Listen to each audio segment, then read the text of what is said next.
सहना भवतु सहनो भुनक्तु सह वीर्यं करवावहै तेजस्विनावधीतमस्तु मा विद्विषावहै। ओम शांति शांति शांति। अखंडमंडलाकारं व्याप्तं येन चराचरं तत्पदं दर्शितं येन तस्मै श्री गुरवे नमः। अज्ञानतिमिरान्धस्य ज्ञानाञ्जनशलाकया चक्षुरुन्मीलितं येन तस्मै श्री गुरवे नमः। गुरोर्ब्रह्मा गुरोर्विष्णु गुरोर्देवो महेश्वरः गुरोर्साक्षात् परं ब्रह्म तस्मै श्री गुरवे नमः। त्वमेव माता च पिता त्वमेव बन्धुश्च सखा त्वमेव विद्या द्रविणं त्वमेव सर्वं मम देवदेवो। 83वां श्लोक सवेरे 84वां पढ़ा था ना। योगे कोतिशयस्तेत्र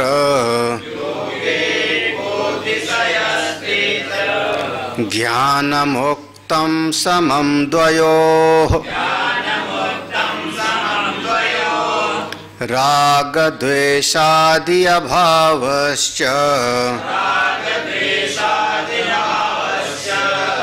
तुल्यो योग विवेकिनोः न प्रीतिर्विषये स्वस्ति प्रेयानात्मेति जानतः कुतो राग कुतो द्वेषः प्रातिकूल्यम् अपश्यतः।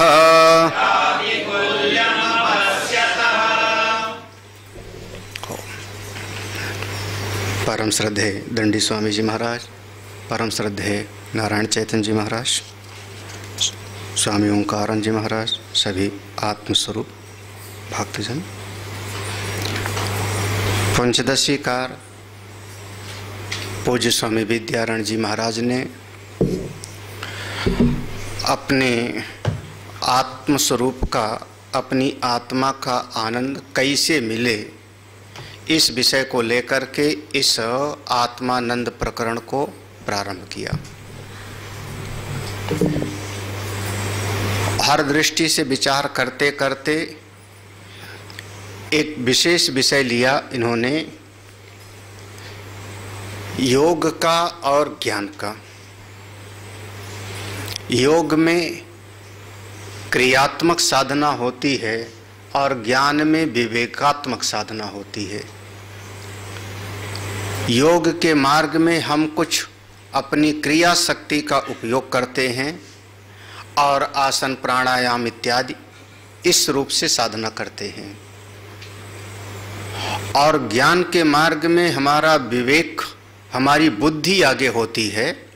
क्रिया शक्ति वहाँ भी काम करती है, लेकिन विवेक हमारा वहाँ पर आगे होता है। तो ये दोनों योग और ज्ञान का मार्ग अलग अलग है कि एक है, इस पर बहुत विचार है, बहुत चिंतन है। और भगवान भाष्यकार शंकराचार्य जी, उन्होंने योग के विषय का कहीं पर भी खंडन नहीं किया, वैशेषिक का खंडन किया। न्याय दर्शन का एक जगह पर वो खंडन करते हैं क्योंकि वो आत्मा को द्रव्य मानते। तो आत्मा को द्रव्य मानते हैं। जब कोई चीज द्रव्य है तो जड़ होगी। 5 महाभूत आकाश वायु अग्नि जल पृथ्वी देश काल मन और आत्मा, ये 9 चीजें जो है द्रव्य मानी जाती। न्याय तो उसका खंडन किया, वैशेषिक का खंडन किया। और सबसे ज्यादा सांख्य और वैशेषिक के तो पीछे डंडा लेके ही पड़े हैं। जहाँ पढ़ोगे आप शंकर भाष्य में, चाहे ब्रह्मसूत्र का हो बृहदारण्यक का हो, सबसे ज़्यादा अणुवादी परमाणुवादी वैशेषिक और सांख्य दर्शन। इस और जो कर्म कांडी का है उनका तो कहीं नहीं किया, उनके पीछे तो हमेशा ही पड़े हैं। हाँ, क्यों? क्योंकि अपना जो आत्मस्वरूप है वो किसी क्रिया का फल नहीं होता। आप पे नहीं, उत्पाद्य नहीं, संस्कार नहीं, विकार नहीं। तो अपने आत्मस्वरूप की प्राप्ति केवल और केवल अज्ञान मिटने से होता है। आश्चर्य यही है कि योग दर्शन का उन्होंने कभी खंडन नहीं किया, कभी खंडन नहीं किया उन्होंने। हाँ, कहीं पर भी ऐसा नहीं, विशेष करके कहीं कोई हल्का फुल्का आ भी गया होगा सैद्धांतिक, लेकिन विशेष करके योग दर्शन का। और खुद कितने योगी हैं वो स्वयं, हाँ, कि इस शरीर में से अपने आप को निकाल करके किसी और शरीर में वो डाल लेते हैं, परकाया प्रवेश कर लेते हैं। अब इससे बड़ा योग का साधन और क्या होगा? हाँ, अपने सूक्ष्म शरीर को यहाँ से जीवात्मा को निकाल के और किसी और शरीर में डाल करके वहाँ से कुछ शिक्षा लेके आते हैं। परकाया प्रवेश हैं कहाँ? उत्तर भारत की तरफ। और उनको ध्यान आया मेरी माँ का अंतिम समय है केरला में, और वो अपनी माँ के पास पहुँच जाते हैं। कोई जहाज नहीं, कोई ट्रेन नहीं, कोई साधन नहीं, कैसे? वह सब योग का साधन। जब मंडन मिश्र के यहाँ पर पहुँचे हैं शास्त्रार्थ के लिए, तो मंडन मिश्र अंदर जो है श्राद्ध पिंड तर्पण आदि कर रहे थे। दोनों तरीके से वर्णन है। एक वर्णन है कि वो सीधे उनके सामने जाके खड़े हो गए, जहाँ श्राद्ध आदि कर रहे थे, तर्पण कर रहे थे, पितृ कार्य कर रहे थे, स्वधा स्वधा। और जो पितृ कार्य होता है उसमें कोई सन्यासी सामने आ जावे तो उसको अशुभ मानते हैं। हाँ, वो कहते हैं सन्यासी माने अपना बिरजा होम कर चुका है, मर चुका है, मरा हुआ भूत आ गया। आप लोग कह सकते हो मरा हुआ चलता फिरता भूत है। तो उन्होंने कहा कुतो मुंडी, अरे ए मुंडी, मुंडी माने हाँ सन्यासी, मुंडन कराने वाले, कहाँ से आ गए तुम बीच में? वहाँ पर जब प्रवेश किए हैं तो कहते हैं बिल्कुल अपनी योग शक्ति से दीवार से भीतर प्रवेश कर गए, उनके आंगन में जाके पहुँच गए। ऐसे तो स्वयं योग में परम निष्ठ हैं, ज्ञान के तो हमारे परम आचार्य ही हैं, तो उन्होंने योग का खंडन नहीं किया। हाँ। और लगभग योग मार्ग वाले थोड़ा बहुत कभी कभी जो नया योग मार्ग वाला है वो वेदांत का कभी कभी खंडन कर देता है, लेकिन जो प्रौढ़ वेदांती हैं वो जल्दी ही खूब योग में जिनका मन रचा पचा है वो वेदांत का खंडन नहीं करते। बिल्कुल सत्य है। तो ये 2 चीज है, एक योग का मार्ग और एक ज्ञान का मार्ग। इस पर बहुत विचार किया गया है। यहाँ पर उदाहरण ले आए गीता जी का, और गीता जी का उदाहरण देख के कहते हैं कि जिस ज्ञान के मार्ग पर चल करके श्रवण मनन निधिध्यासन करते हुए जहाँ पर साधक पहुँचेगा, योग मार्ग से भी तो वहीं पर वो पहुँच जाता है। दोनों मार्ग से वहाँ पर पहुँचा जा सकता है। वैष्णो देवी जा रहे हैं और हमारे पास में सामर्थ्य नहीं है तो आप सीढ़ी जाओ, पालकी पर चढ़ के चले जाओ। हाँ। और अगर आपके पास, कई बार हम लोग ऐसा देखे हैं, जिसके शरीर में ज्यादा बल है, तो हम तो सीढ़ी सीढ़ी चढ़ते चढ़ते जा रहे हैं, थके जा रहे हैं, सांस फूला जा रहा है, और ज्यादा बलवान है, बालक है, मजबूत है, तो सीढ़ी की बजाय वैसे शॉर्टकट में जाता है उछलता हुआ। हाँ, वो पूरा का पूरा चढ़ के चला जाता है। हम तो यों गए, फिर यों आए, फिर यों गए, और सीधे चढ़ जाता है। भैया उसके भीतर दम है तो चढ़ जाता है, हमारे पास नहीं है। तो हम लोग केदारनाथ गए थे, तो उस समय नवनीत था पीले कपड़े में, है ना। हाँ, हम लोग रामबाड़ा पार किए थे, गरुड़चट्टी पहुंचे नहीं थे, और लौट के आ रहा था दर्शन करके, याद आया ना। हाँ, वो लौट के दर्शन करके आ रहा था। अब बताओ, हमारा ही शिष्य, हम तो बेचारे जो है सांस फूली जा रही है, चला नहीं जा रहा, और दर्शन करके भी लौट के वहां पे करीब 3-4 किलोमीटर वापस आ गया था दर्शन करके। क्या हुआ भैया, तुम भी थे वहां पे, याद है ना। तुम तो हमारे साथ साथ थे। तो भैया ताकत है तो चले जाओ, और नहीं ताकत है तो अपने राम जो है पालकी में बैठ के चले जाएंगे। वो भी नहीं होगा तो सांस लेते लेते धीरे धीरे पहुंच जाए। तो जिसके भीतर जितनी सामर्थ्य है वैसे साधना कर ले। क्रिया की साधना है, बल है तो ऐसा कर ले, बुद्धि का बल है तो ज्ञान प्राप्त कर ले। बिल्कुल पहुंचे वहीं पर, वहीं पहुंचे। एक बात बिल्कुल पक्का है, अगर योग के मार्ग से चलना है तो भी, ज्ञान के मार्ग से चलना है तो भी, दोनों ही मार्ग में एक बात पक्का है, राग द्वेष नहीं होना चाहिए। अगर राग और द्वेष आपके चित्त में होगा तो योग का मार्ग भी नहीं चल पाएगा, भक्ति भी नहीं चल पाएगी, भक्ति भी नहीं कर सकता। जिसने 2500 बार हमको मारने का प्रयास किया, हमारे ही पिता, और प्रहलाद क्या कहते हैं पिता के लिए, प्रहलाद भी। हाँ। 2 उनको पढ़ाने वाले थे मास्टर विद्यालय में, एक का नाम था संड, एक का नाम था अमर्क। ऐसे नाम भी उल्टा ही सीधा था, दैत्यों में थे ना, संड और अमर्क। तो उन्होंने कहा हम ऐसा जप करते हैं कि राक्षसी पैदा होगी और जाके प्रहलाद को मार डालेगी। उन्होंने मंत्र पढ़ा, यज्ञ किया, कृत्या नाम की राक्षसी पैदा हुई। क्या करे, बोले जा प्रहलाद को मार डाल। वो कृत्या राक्षसी चलती है, और जब प्रहलाद के पास पहुंचती है तो प्रहलाद के पास तो भगवान की भक्ति का कवच है, भगवान का चक्र की सुरक्षा है। और ये जो लोग मारण आदि का मंत्र पढ़ते हैं, एक मुसीबत है उनके लिए कि अगर सामने वाला तुमसे ज्यादा मजबूत होगा तो तुम पर ही अटैक करेगा। हाँ, वो कहते हैं ना, ऊपर थूको तो आएगा कहां पर, मुंह पर, आपके ऊपर रहेगा। हाँ, अगर कोई आपने अस्त्र का प्रहार किया और जिस पर प्रहार किया उसके पास ज्यादा मजबूत है, तो वो अस्त्र उल्टा आपके पास आएगा। कैसे, जथा चक्र भय ऋषि दुर्वासा, ऐसे बहुत सारे दृष्टांत हैं।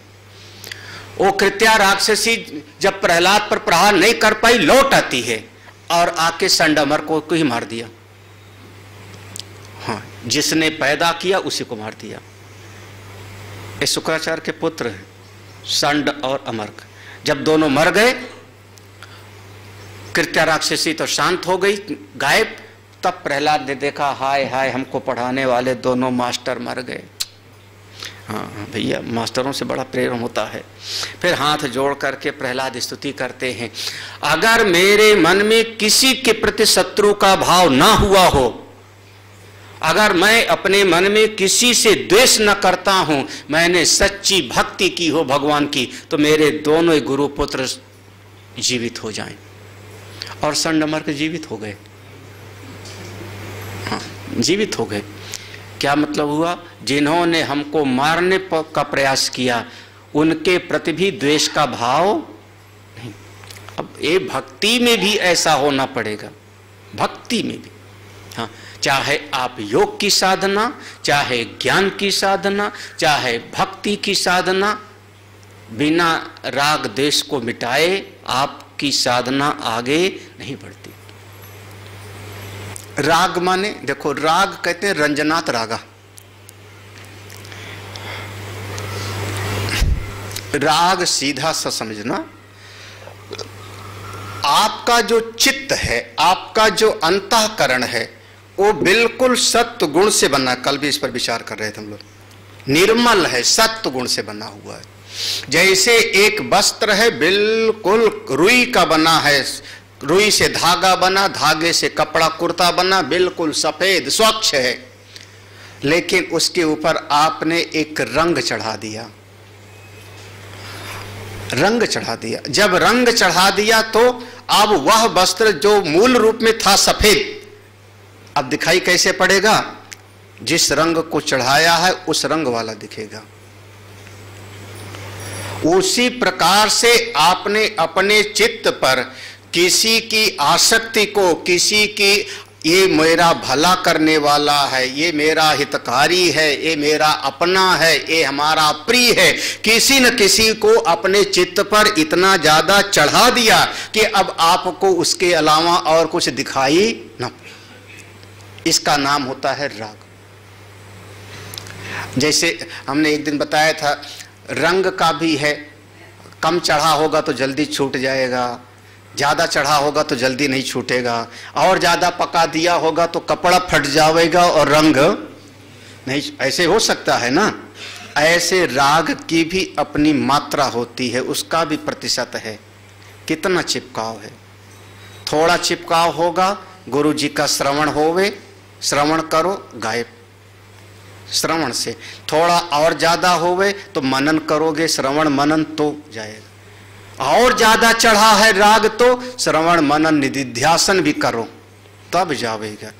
और ज्यादा चिपक गया है, बिल्कुल बिल्कुल चिपक गया है संसार से राग तो मोह, तो बोले फिर जन्मो मरो, और कोई उपाय नहीं। फिर और कौन उपाय है?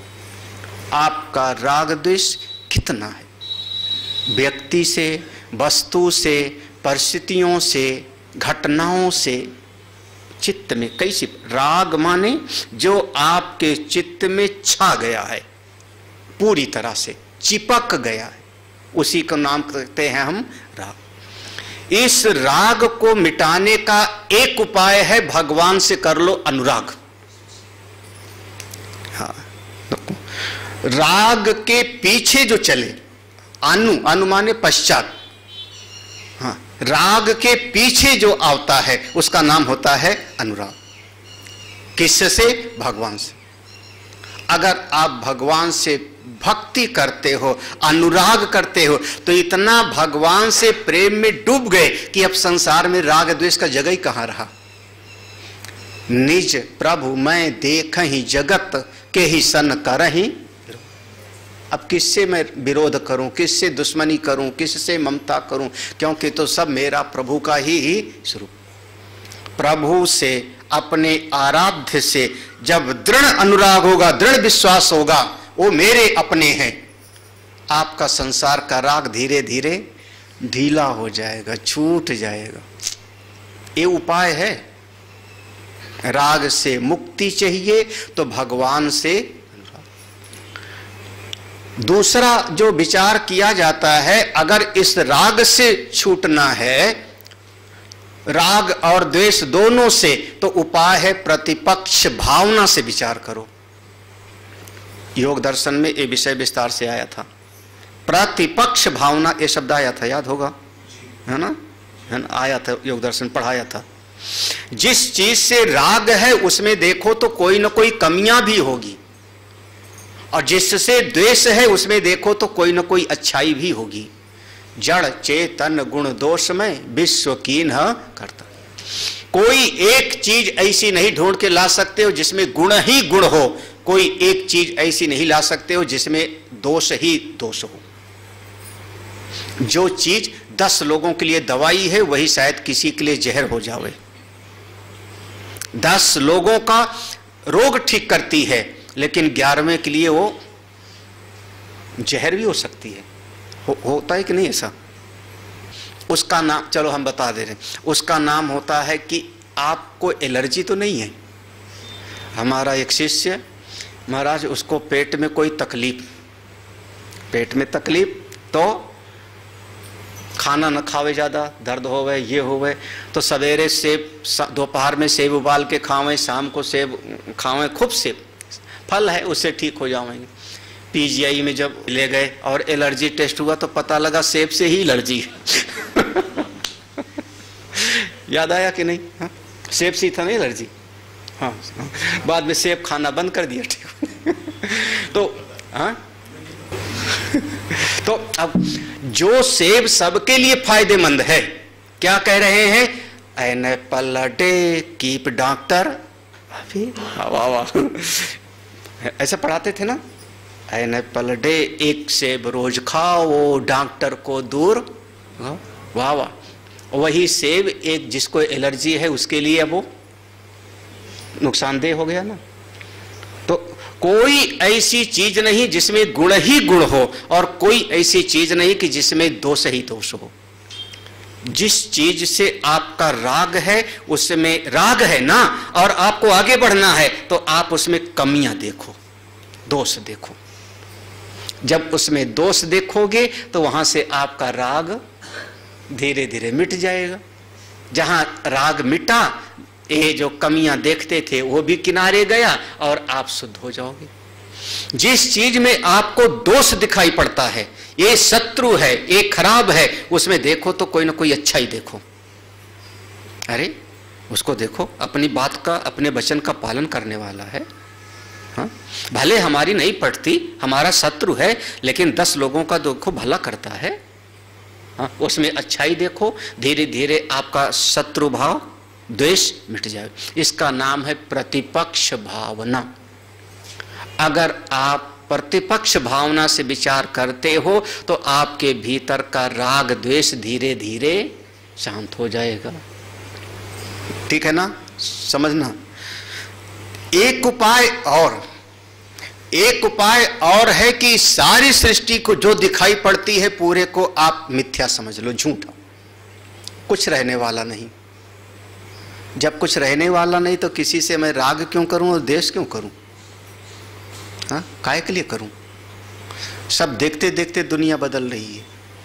देखते देखते आपके कितने हमारे मित्र महाराज ऊपर पहुंच गए। हमारे एक गुरु भाई कलकत्ता में घूमने गए थे, पार्क में घूमने गए थे। अब पार्क में घूमते घूमते गिर पड़े और बस समाप्त, इतने में गिर पड़े और शरीर छूट गया। लोगों ने समझा योगा कर रहे हैं। हाँ, लोगों ने समझा जैसे पड़े हैं तो जैसे ऐसे कोई गिर गया तो योगासन शवासन कर रहे हैं, कोई योग कर रहे हैं। हाँ, ये समझा। 2 घंटे के बाद फिर जो है उनको लोगों ने कहा नहीं कुछ गड़बड़ है। उठाया तो पता लगा कि वो जो है, हाँ, मिले हो तुम लोग स्वामी चैतन्यानंद, हमारे गुरु भाई स्वामी चैतन्यानंद यहाँ आए हुए हैं एक बार। हाँ, वो तो कितने साल भर हो गया शायद। हाँ, तो कितने चले गए। ये जगत ऐसे है, सब जा रहा है। हाँ, बीता जा रहा है। किससे मोह करूं, किससे राग करूं, किससे द्वेष करूं? अगर जगत के अनित्यत्व को देख लो तो आपका मन धीरे धीरे किनारे हो जाएगा। ठीक है, सामने आ गया, मैंने प्रणाम कर लिया। कोई सामने आया, हमने चाय पिला दिया। कभी जरूरत पड़ी उसके घर जाके हम चाय पी के आए। ना तो राग ना तो द्वेष। इसको कहते हैं व्यवहार निभा लेंगे, चिपकेंगे नहीं, व्यवहार निभा लेंगे। अगर मिथ्यात्व का निश्चय हो जाएगा ये सब झूठे जगत का है तो बस हम दृष्टांत दें झूठे पन्ने का, फिर से वही दृष्टांत रामलीला का, नौटंकी का। वहां जो राजा बना है, जनक महाराज बने हैं, तो वहां एक सिंहासन भी रखा हुआ है, सिंहासन पर बैठा हुआ है, एक मुकुट भी सर पे लगाए हुए हैं। उस जो सर पे मुकुट लगा के बैठा हुआ है सम्राट ओ मंच पर, सारी प्रजा वहां जय हो कर रही, भीड़ लगी हुई दर्शकों की, उसको मुकुट से राग है कि द्वेष? सिंहासन से राग है या द्वेष? हाँ, क्या कहोगे? सिंहासन से राग है या द्वेष? कुछ नहीं, वो जानता है अभी रामलीला के बाद उतार लेंगे, नौटंकी वाले उतरवा लेंगे। वो खुद ही नहीं रखेगा। वो मंच पर चढ़े चढ़े भी उसको लग रहा है हम फंसे पड़े हैं इसमें। फ्रीनेस नहीं महसूस हो रहा है उसको। अब वो जो कपड़ा एक विशेष तरीके का पहना दिया गया है नौटंकी के लिए मंच पर, उसको पहनने में भी अजीब सा लगता है। उससे राग भी नहीं है और बस क्या बोले, व्यवहार निभाने के लिए, लीला करने के लिए।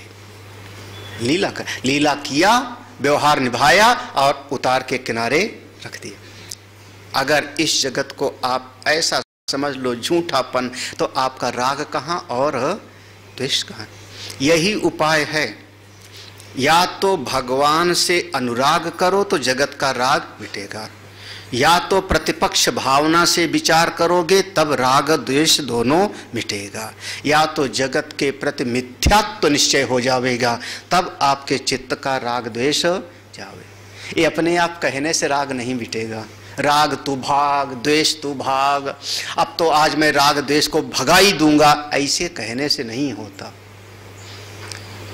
कभी कभी अलब्ध भूमिकत्व में नहीं आ जाना चाहिए। अपने आप को ऐसा मत समझ लो कि मेरे मन में किसी से, ये दुनिया में कहते महाराज सब देख लिया, अब हमारा किसी से मोह नहीं रहा।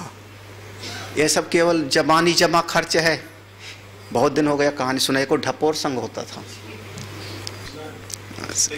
सबने नहीं सुना ना।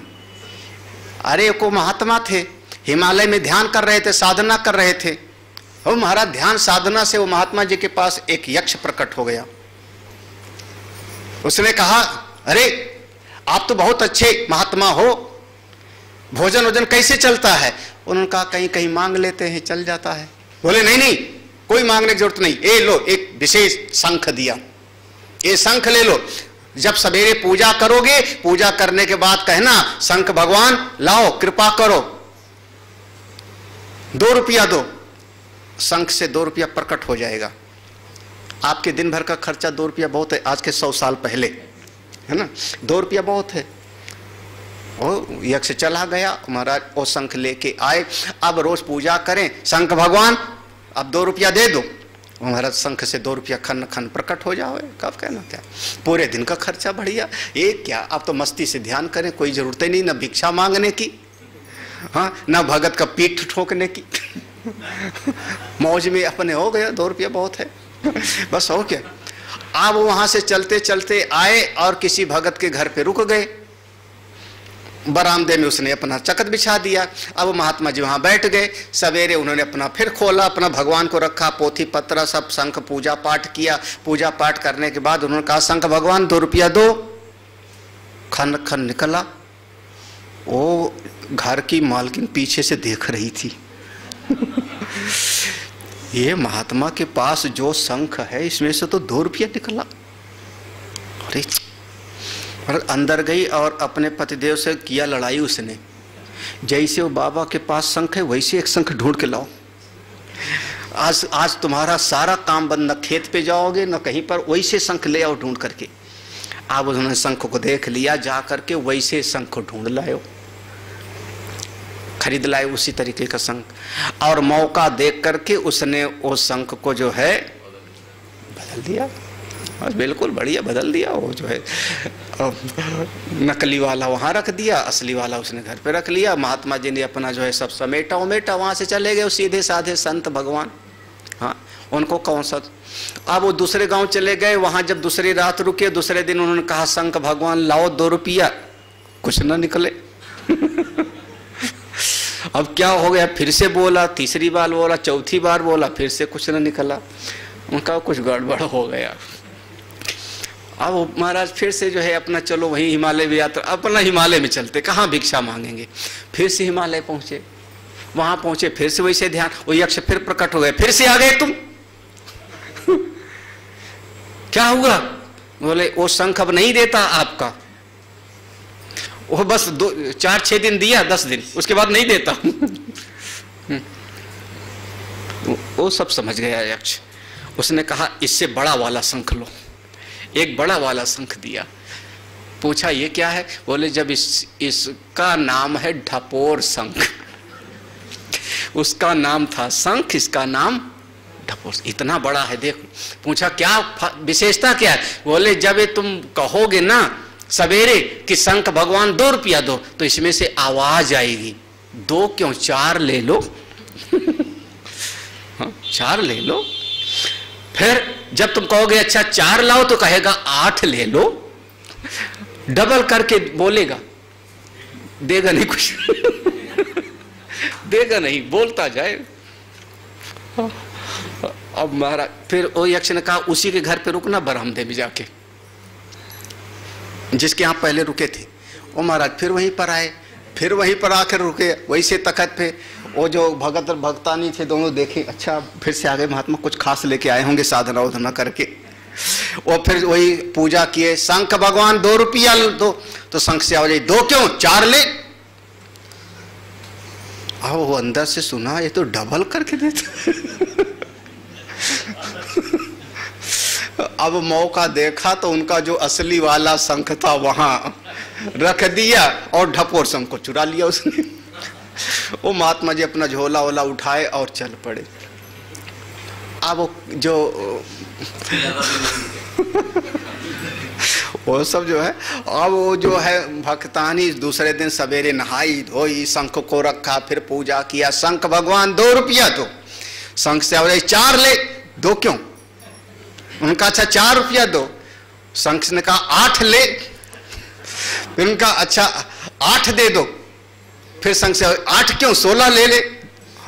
जस जस सुरसा बदन बढ़ावा, दास दून कफ रूप दिखावा। अब उसने कहा कि अच्छा 32 रुपए ले ले। उनका कुछ दे दे, जो देना है 32 ही दे दे, 32 ही दे दे। अब दे तो उसने कहा हम देते नहीं, हम ढपोर कम बोलते, हम देते होते नहीं। देने को वाला संघ तो चला गया। तो ऐसे ये राग द्वेष आपके बोलने से नहीं चला जाएगा। राग द्वेष को भगा दूंगा, आज आज आज भगा दिया। आज मेरे मन में किसी से मोह नहीं है महाराज, किसी से मोह नहीं। देख लिया दुनिया को, पति पत्नी घर परिवार सब देख, कोई मोह नहीं। हम समझ जाते हैं ढपोर संखाया एक। सही बात है, क्योंकि 10 दिन के बाद एक दुर्घटना हो जाए तो वही ढपोर संग फिर देखना उसका मोह। हाँ, कोई एक परेशानी हो जाए फिर देखना। तो विकार है तो सती न विक्रियंते साम चेतांसी तेव धीर। आपके विकार का हेतु उपलब्ध हो और फिर भी चित्त में विकार ना आवे तब तो बात है। आपकी वस्तु कोई चुरा लेवे और फिर भी आपको क्रोध रोना ना आवे तब तो बात है। कहने से थोड़े होता है कि हमारा इस चीज से कोई मोह नहीं है, इससे कोई मोह नहीं है। चश्मे से अभी कोई पांव पड़ जावे टूट जावे फिर देखो, हाँ? कहने से नहीं चलता। वो राग द्वेष को निकालना है तो प्रयास करना पड़ेगा। और उपाय हमने 3 बताया राग द्वेष को मिटाने का। प्रभु से अनुराग, जितना अनुराग बढ़ता जाएगा प्रेम भगवान से होता जाएगा, चित्त आपका निर्मल होता है। दूसरा प्रतिपक्ष भावना, जो हमारे मूल योग दर्शन का चिंतन है, उससे आपका चित्त निर्मल होता जाएगा। और तीसरा हमारा वेदांत की साधना में जगत का मिथ्यात्व जितना दृढ़ होता जाएगा उतना आपका चित्त राग द्वेष से रहित। हम अब श्लोक में आते हैं। 85 नंबर वाला ना। न प्रीति विषये स्वस्ति प्रेयानात्मेति जानतः कुतो रागा कुतो द्वेषः प्रातिकूल्यम पश्यतः। देखिए जो यहाँ कहना चाह रहे हैं, योगी है तो समाधि में रहता है, जब ध्यान करेगा समाधि करेगा तो मन उसका संसार से हट गया, राग द्वेष से मुक्त हो गया। तो कहते हैं जो ज्ञान के मार्ग पे चलता है उसका भी राग द्वेष मिट जाता है। कैसे कैसे मिट जाता है? कहते हैं देखो कौन सा था 84वां से पढ़ लिया था ना, योगे योगे को अतिशया, योग का मार्ग और ज्ञान के मार्ग में, योग के मार्ग में क्या विशेषता है, योग के मार्ग में क्या विशेषता है? योगे को कहा अतिशया, क्या विशेषता है? ज्ञानम उक्तम समम द्वय, क्योंकि ज्ञान और योग बराबर लग रहे हैं। तो कह रहे हैं राग द्वेषादि अभावश्च, भैया राग द्वेष का अभाव ज्ञान में, विवेकिना माने ज्ञान में और योग में बराबर होता है। विवेकिना योगी तुल्य, राग द्वेष का भाव दोनों में बराबर होता है। जो ज्ञान के मार्ग पे चलता है कैसे सोचता है? ना प्रीति विषयेषु अस्ति, विषयेषु पांचों विषय शब्द स्पर्श रूप रसगंध, पांचों विषयों में अब उसकी प्रीति नहीं रहती। वो पढ़ा चुके वही चीज ले आना, आत्मनस्तु कामाय सन। क्यों? प्रेयान आत्मा इति जानता, क्योंकि अपनी आत्मा को ही सबसे ज्यादा प्रिय समझ गया कि आत्मा हमारी प्रियतम है, आत्मा के लिए ही सब प्रिय है। तो वो संसार के विषयों में उसका कहीं पर प्रीति नहीं होती। क्यों? अपनी आत्मा ही परम प्रिय। तो कुतो रागा कुतो द्वेषा, तो राग और द्वेष कहाँ होगा फिर? जब अपना आत्मा ही सर्वोत्तम प्रिय है तो कहाँ पर फिर राग और कहाँ पर द्वेष? क्यों? प्रातिकूल्यम अपश्यता, क्योंकि हमारी आत्मदृष्टि से कोई हमारे प्रतिकूल नहीं, क्योंकि आत्मदृष्टि से दूसरा कोई है ही नहीं, तो प्रतिकूल कौन होगा? जब कोई प्रतिकूल दिखाई पड़ता है तब हमको द्वेष होता है, अनुकूल दिखाई पड़ता है तो राग होता है। जब एक आत्मा ही हो गया, आत्मैवा भूत बीजानतः, जब एक आत्मसत्ता दृष्टि में आ गई तो राग द्वेष दोनों का भाव हो गया। और कब पैदा होता है राग द्वेष? देखो 86वें श्लोक में कहते हैं देहादे प्रतिकूलेषु द्वेषस्तुल्यो द्वयोरपि द्वेषं कुर्वन्न योगी चेत् अविवेक्यपि तादृशः देह आदे प्रतिकूलेषु। ये शरीर के लिए, यह जो शरीर है इसको कहते हैं दो अवस्था होती है। योगी की दो अवस्था मानते हैं, समाधि दशा और व्युत्थान दशा। समाधि दशा व्युत्थान दशा। जो ज्ञान के मार्ग पे चलता है उसकी भी ये दो अवस्था मानते हैं हम। जब वो अपना इस शरीर में बैठ के व्यवहार करता है, व्यवहारिक सत्ता और पारमार्थिक सत्ता, जब उसकी पारमार्थिक सत्ता है तो अलग, और व्यवहारिक सत्ता में जब शरीर के साथ व्यवहार किया तो देहादे प्रतिकूलेषु, इस शरीर को कोई डंडा मारेगा तो उससे बचने का प्रयास तो योगी भी करेगा, ज्ञानी भी करेगा। अब ये मत समझना कि वो नहीं करेगा, क्योंकि जब योगी व्यवहार दशा में आएगा तो वो भी करेगा, और जब ज्ञानी भी व्यवहार दशा में आएगा तो देह आदे प्रतिकूलेषु द्वेषः तुल्यो, देह आदि के जो प्रतिकूल है, टीकाकार कहेंगे बिच्छू सांप आदि, उससे तो सभी बचने का प्रयास करेंगे ना। ज्ञानी भी द्वयोरपि, ज्ञानी भी और योगी भी। द्वेषम कुर्वन् न योगी, अरे कहते अगर आप ये कहो, ऐसा कह दो कि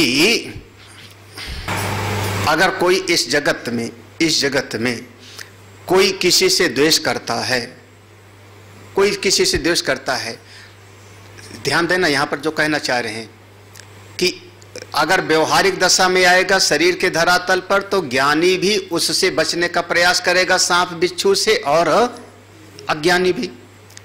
अगर तुम ये कह दो कि अगर द्वेष होता है तो योगी नहीं है, द्वेषम कुर्वन् न योगी, अगर द्वेष की वृत्ति आई सांप बिच्छू से तो योगी नहीं है, तो कहते हैं विवेक अविवेक्य पितादृशः। तो भैया द्वेष करने वाले को हम विवेकी भी कब कहते हैं? दोनों बातें समझना। अगर द्वेष की वृत्ति को आपने, द्वेष की वृत्ति आई तो आपने कहा योगी नहीं, तो हम कहते हैं द्वेष की वृत्ति आएगी तो फिर विवेकी भी नहीं। दोनों बातें समान हो गई। नहीं क्लियर हो रहा? हाँ, बिल्कुल आसान सा है। अगर एक दृष्टि से देखो तो दोनों में राग द्वेष नहीं है।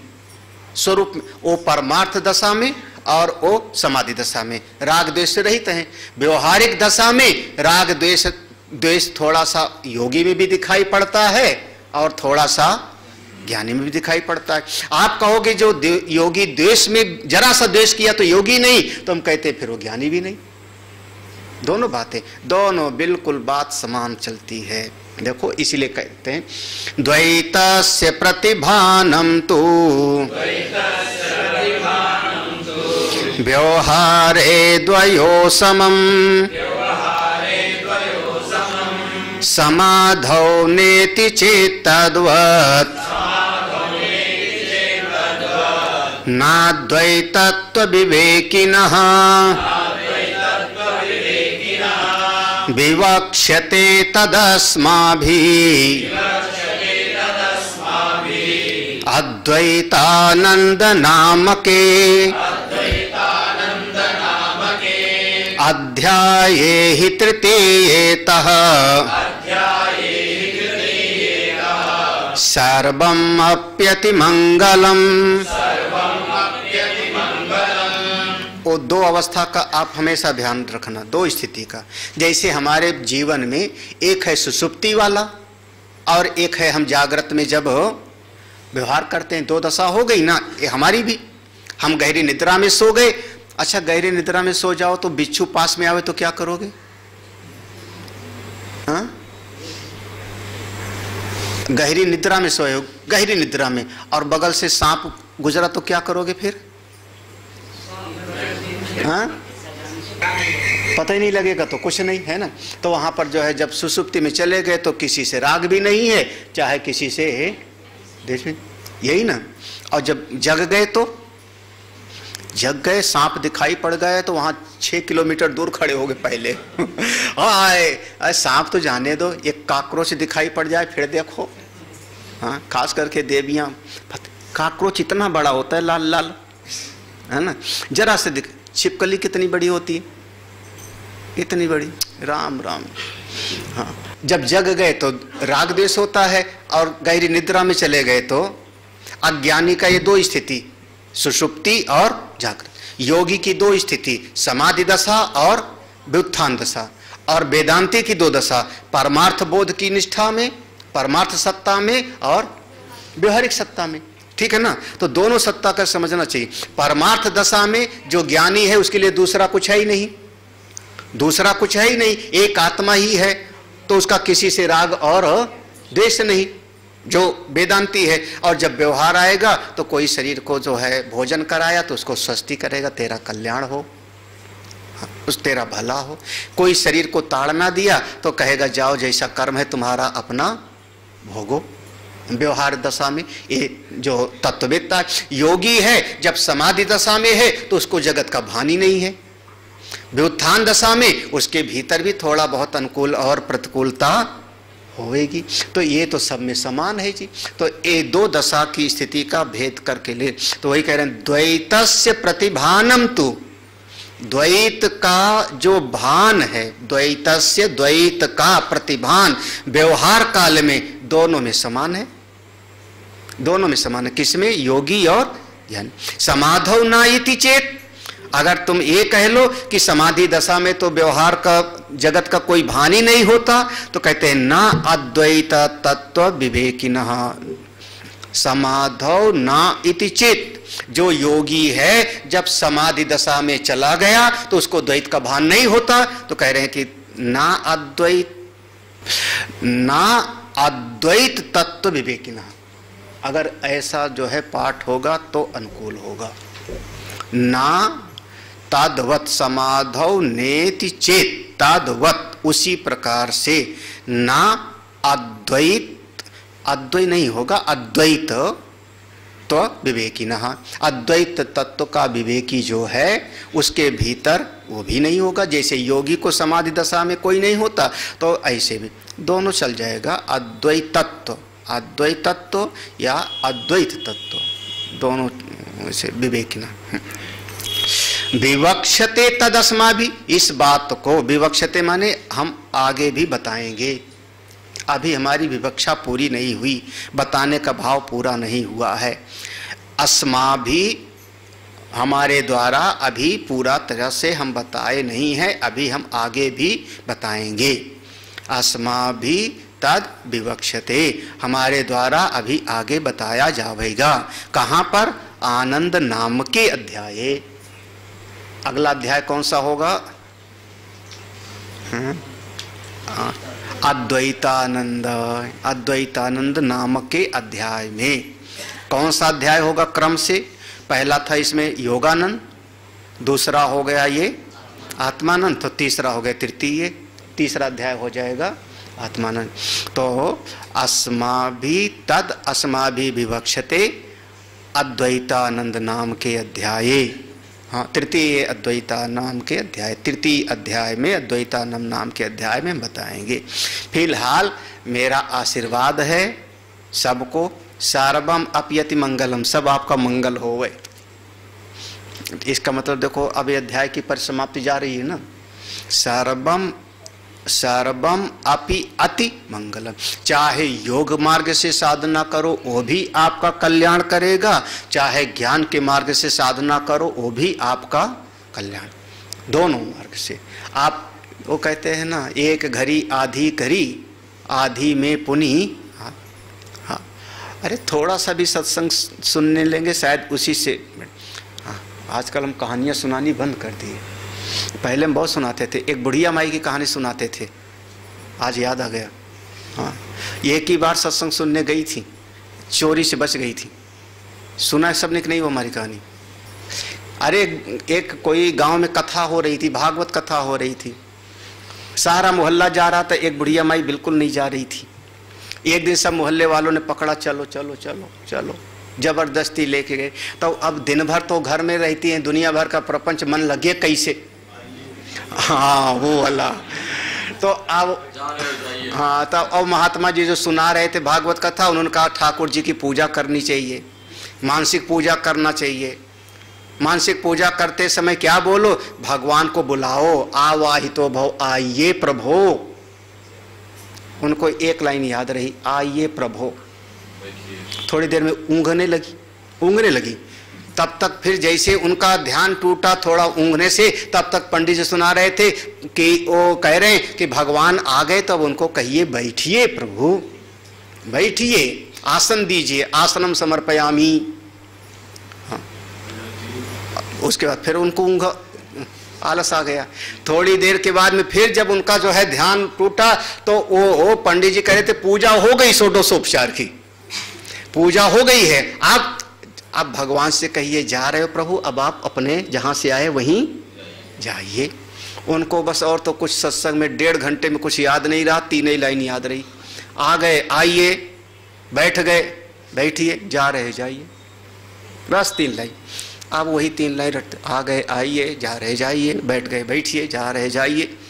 घर पे लेटी तो उनको कुछ नींद ही ना आवे, बस यही आ गए, आइए।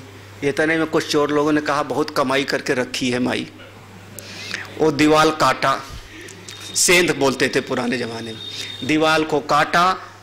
अब उसमें से एक चोर अंदर घुसा, जैसे दीवाल में घुसा माई को वो एक लाइन याद आ गई, थोड़ा जोर से बोल पड़ी, क्योंकि कुटिया में तो कोई है ही नहीं झोपड़ी में, जोर से बोल पड़ी, आ गए, आइए। चोर ने समझा देख लिया मुझको देख लिया, वहीं बैठ गई, वो बैठ जल्दी से बैठ गया। वो पुराने जमाने में चोर डरते थे, अब थोड़ा कि बंदूक लगा ले भाई, वो बैठ गया। जैसे बैठा तो माई को दूसरी लाइन याद आ गई, बैठ गए, बैठिए। वो चोर ने इशारा किया अपने साथियों को, ये जग रही है, देख लिया, भागो, नहीं तो फिर अभी चिल्लाएगी, पकड़े जाएंगे। वो जल्दी से निकलने लगा, जब निकलने लगा तो तीसरी लाइन याद आ गई, जा रहे हो चोर लोग तो गए भाग, बुढ़िया का सब बच गया। और जब सब बच गया, सवेरा हुआ, अरे क्या गया, तुम्हारी सेंध कट गई, दीवाल कट गई, चोर आए थे, कितना गया, क्या गया? उन्होंने सब ढूंढा, कुछ तो नहीं गया। अलमारी ठीक ठाक है, सारा सामान ठीक ठाक है, राशन पानी सब ठीक, कुछ तो नहीं गया? बोल, सब ने कहा भगवान की कृपा है। बुढ़िया ने कहा जरा से तो सत्संग सुने थे हाँ? और जरा से सत्संग सुनने से इतना फायदा तो हाँ? तो सर्वम अपयति मंगल, तो सब कुछ आपका, चाहे योग से चाहे ज्ञान से, सब मंगलय है। करो क्या फिर सत्संग से सुन के? वो 3 लाइन मत याद रखना कि आ गए आइए याद क्या रखना है? ये वाला जो आगे है, सदा पश्यन् निजानंदम अपश्यन् निखिलं जगत् अर्थाद् योगीति चेत्तरहि संतुष्टो वर्धतां भवान्। निजानंद, सदा पश्यन् निजानंदम, अपने आत्मानंद को हमेशा भाव में बनाए रखो, हमेशा। और जब उसमें भाव बना रहेगा, डूबे रहोगे तो ये जो दुनिया है, बोले निखिलम जगत अपश्यन, संसार पे ज्यादा ध्यान ही मत दो। सब अपने अपने हिसाब से जी रहे हैं, कमाएंगे खाएंगे, अपने कर्मों का फल भोगने जाएंगे जहाँ जहाँ जाना होगा। कि कोई किसी लोक में जाएगा, कोई किसी लोक में जाएगा। आप निश्चिंत रहो, आप जगत की तरफ अपनी चित्तवृत्ति को मत जाने दो। अपश्यन निखिलम जगत, सारे जगत की तरफ ध्यान ही मत दो। सबसे ज्यादा ध्यान कहाँ दो? निजानंद की तरफ। हाँ, अर्थात योगीति चेतरहि, अगर तुम ये कहते हो कि यही वाला योगी है, कौन? जो अपने आत्मा में रमण करे, जगत की तरफ ध्यान न देवे, यही योगी है, तो तरहि संतुष्टो वर्धताम भवान, तुम्हारे मुंह में घी शक्कर, बहुत बढ़िया तुमने बात, ऐसे कहते हैं ना, तुम्हारे मुंह में, तुमने बहुत बढ़िया बात कही, संतुष्ट, बहुत अच्छी बात है। क्यों?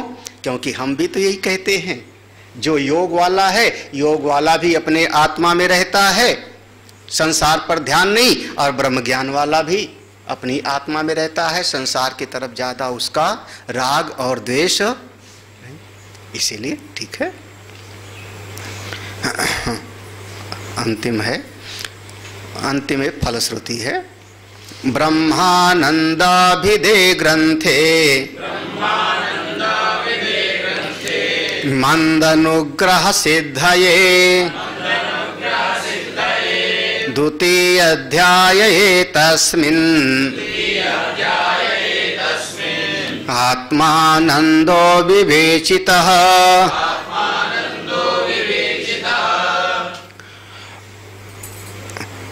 ब्रह्मानंद नाम का जो है, ब्रह्मानंद नाम के इस प्रकरण में, शायद शुरुआत में हमने इस प्रसंग को बताया था पहले दिन इस पंचदशी के, कि इसमें 3 विषय हैं, विषयानंद, वासनानंद, विद्यानंद, विषयानंद, विद्यानंद और ब्रह्मानंद। याद है ना? विषयानंद, विद्यानंद और ब्रह्मानंद। ब्रह्मानंद के अंतर्गत 3 विभाग हो जाएंगे, योगानंद, आत्मानंद और अद्वैतानंद। ये ब्रह्मानंद के अंतर्गत है। ये शुरुआत में पहले दिन इसको लिया होगा। तो ब्रह्मानंद विधेय ग्रंथ है, ये ब्रह्मानंद प्रकरण के अंतर्गत, जिसमें एक योगानंद हो चुका था और ब्रह्मानंद के अंतर्गत दूसरा ये आत्मानंद जो प्रसंग था, ये मंद अधिकारी के लिए, मंद उत्तम नहीं, उन पर अनुग्रह करने के लिए, उनको आत्मज्ञान हो जावे, इसके लिए ये प्रकरण था। बताओ, इतना कठिन वाला, और कह क्या रहे हैं? मंद अधिकारी, उत्तम नहीं, मंद अनुग्रह सिद्ध है। मंद अनुग्रह माने जिसकी चित्त वृत्ति में अभी थोड़ा संसार के प्रति राग द्वेष है, उस पर करुणा करने के लिए मैंने बताया। द्वितीय अध्याय एतस्मिन, इस द्वितीय अध्याय, इस द्वितीय अध्याय में आत्मानंद का विवेचन हमने कर दिया। ये पूरा हो गया। योगानंदा पुरोक्तो या स आत्मानंदा इष्यताम कथम ब्रह्मत्वमेतस्य सद्वयस्येति चेत् शृणु। प्रभु की कृपा से ये पंचदशी का 2 प्रकरण हम लोगों ने इस बार स्वाध्याय कर लिया। इस बार कितनी बार हमने सोचा अब हमारा हो जाएगा पूरा, कल पूरा होने वाला है हमारा, है ना। पहले कठोपनिषद में था कि पहला हो गया अध्याय 3 बल्ली, सोचा था अब पूरा हो गया। फिर नहीं, दूसरा बल्ली भी हो, दूसरा अध्याय भी हो गया, कठोपनिषद हो गया। फिर सोचा कि अब पढ़ाने से छुट्टी, हरिद्वार जाएंगे। फिर योग दर्शन पूरा हो गया धीरे धीरे करके। योग दर्शन पूरा होने के बाद फिर देखो अब पंचदशी का भी 2 प्रकरण। इतना तो हमने कभी अपने इस आश्रम में कभी लगातार तो पढ़ाया नहीं था। आप लोगों को पढ़ाते रहे, भगवान की कृपा रही। 3.5 महीने 10 दिन हम बाहर थे, तो 3 महीना पूरा हो गया। तो भगवान की कृपा रही। 15 दिन से ज़्यादा हो गया पंचदशी। 20 दिन लगातार पढ़ाते रहे। भगवान की बहुत बड़ी कृपा है। आप लोगों ने सुना, बहुत बहुत आप सबका धन्यवाद, क्योंकि आप लोग सुनते रहे। भगवान आप पर कृपा करें, आगे बढ़ो, खूब साधना करो। हरिच्छा। ओम पूर्णमदः पूर्णमिदं पूर्णात् पूर्णमुदच्यते पूर्णस्य पूर्णमादाय पूर्णमेवावशिष्यते। ओम शांति शांति शांति। हरि ओम। श्री गुरुभ्यो नमः। हरि ओम।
गुरुवर की करुणा कृपा, मिट गए सब दुख द्वंद।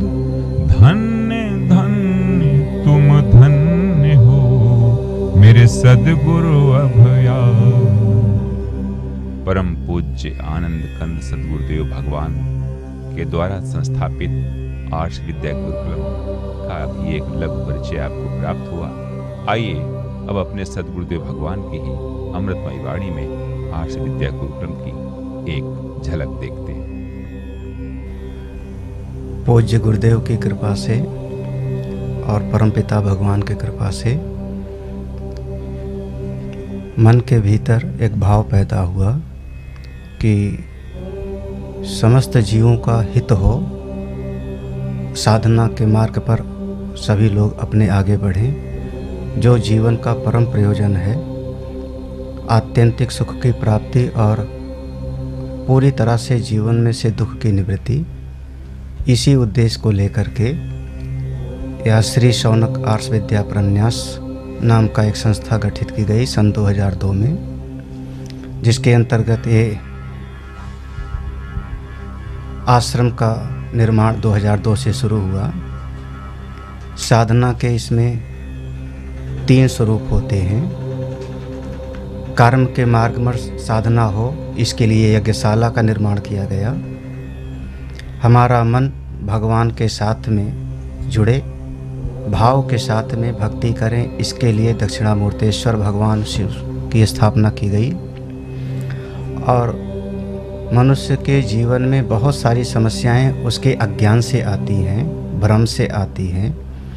तो हमारी बुद्धि भी ठीक हो, समझदार हो, विचारवान हो, इसके लिए सत्संग हाल का निर्माण हुआ, जिसमें लगातार सुबह और शाम दोनों समय श्रीमद् भगवद गीता, उपनिषद, वेद और सभी पुराणों का आधार लेकर के सत्संग किया जाता है, जिसके माध्यम से जीवों का प्रगति हो, विकास हो।